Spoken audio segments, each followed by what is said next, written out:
Okay, so in the previous video, we talked about monotone sequences, and we showed this really nice property that bounded monotone sequences converge. Fantastic. And we want to have some general thing for given a sequence that isn't monotone, how can we tell whether or not it converges without knowing the limit is? So convergent sequences get close to their limit, which means that the terms of the sequence get closer and closer together. Okay, so what we're going to say here are sequences where their terms get closer and closer together. And these are called Cauchy sequences. So here we're going to talk about Cauchy sequences. We'll prove that convergent sequences are Cauchy.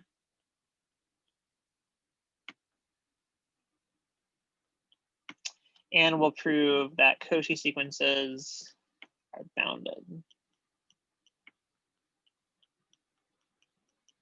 So here's the definition. A sequence is Cauchy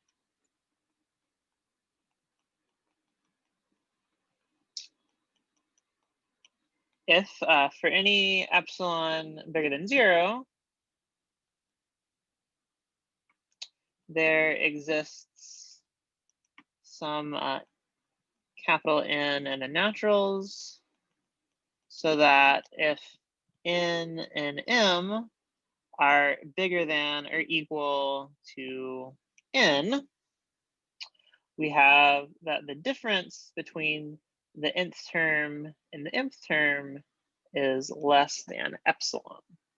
So this says that the terms of the sequence become arbitrarily close to each other. So note that this doesn't refer to a limit or anything like that. Okay, and our goal for the next, or for a few videos from now, is to show that a sequence converges if and only if it is Cauchy.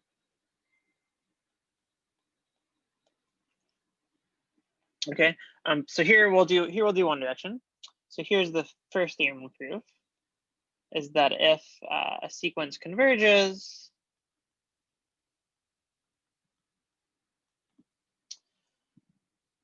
then it is Cauchy.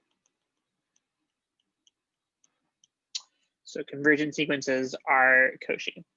All right, so here's the proof. And we sort of asserted this in the beginning of the lecture. Right? We were saying that convergent sequences, their terms get close to each other. So that's what we're saying here. Okay, so let's suppose that the limit as n goes to infinity of this an, let's call this A. So this means that given some epsilon bigger than 0, we can pick some n and n, so that if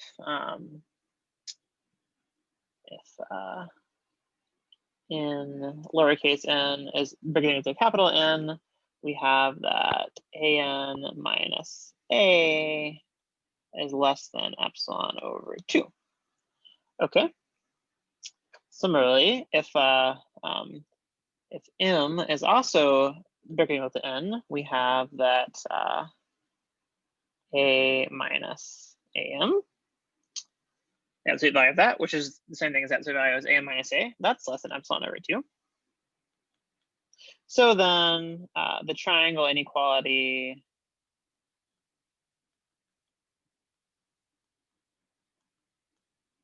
tells us that an minus am is less than epsilon. Okay, so what have we proven? We've proven that given any epsilon, there is this number n, so that if n is bigger than n and m is bigger than n, a sub n minus a sub n, the difference between them, between an and a sub m, is less than epsilon. So this says that the sequence is Cauchy.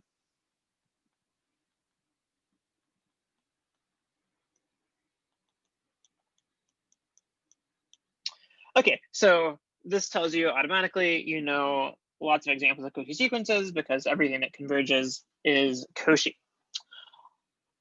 Okay. So let me give a quick example that's more kind of getting at what it means for a sequence to be Cauchy. So here's this example. So I claim that the sequence, just the square root of the naturals,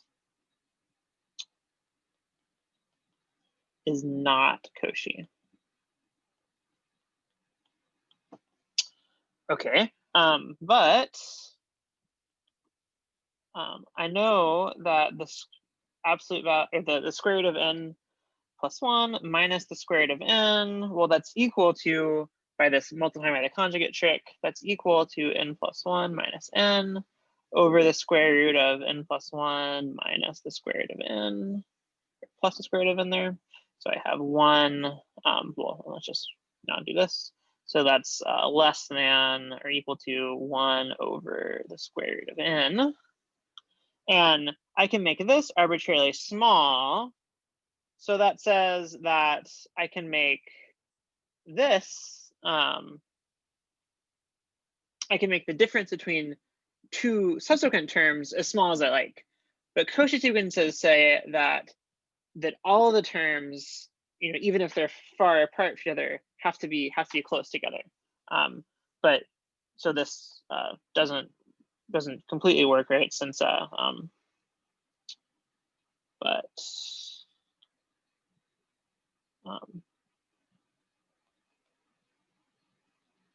you know, n plus k minus n can be made arbitrarily big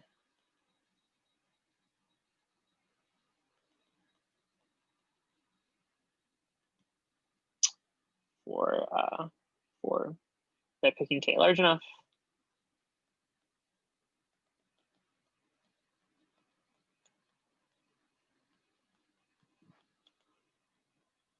Right, because this n plus k minus n, what's this? This is equal to k over the square root of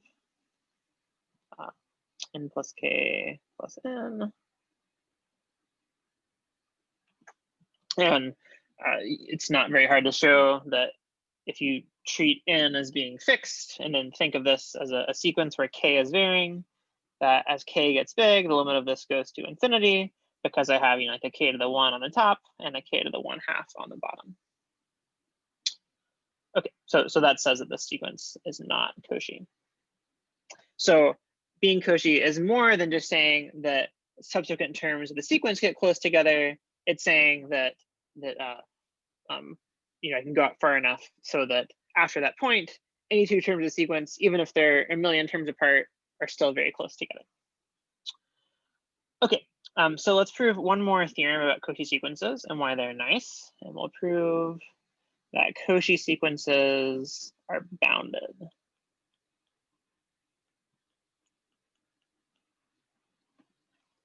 Okay. So here's the proof. So let's suppose that we have a Cauchy sequence. Is Cauchy. So so there exists some capital N, so that if n is bigger than or equal to capital N, an minus a sub n is less than 1. So saying that this happens, it's weaker than saying that the sequence is Cauchy, right? Because this says if I took any two terms that were bigger than or equal to n, I could make them smaller than any epsilon I like. But if 1 is a perfectly fine positive number, and n is a perfectly fine number that's bigger than or equal to n, so this happens if I'm Cauchy, even though I'm not using the full strength of Cauchiness. And so what does this mean here? If an minus a capital N is less than 1, then we have that the absolute value of an is less than the absolute value of a sub n plus 1. So let's consider the set absolute value of a0, absolute value of a1, all the way up to absolute value of an, and let's also stick in absolute value of an plus 1. And let's say A is the max of the set. So I have a finite set of maximal of real numbers. So it has a maximal element. There's one of these numbers is bigger than all the other ones.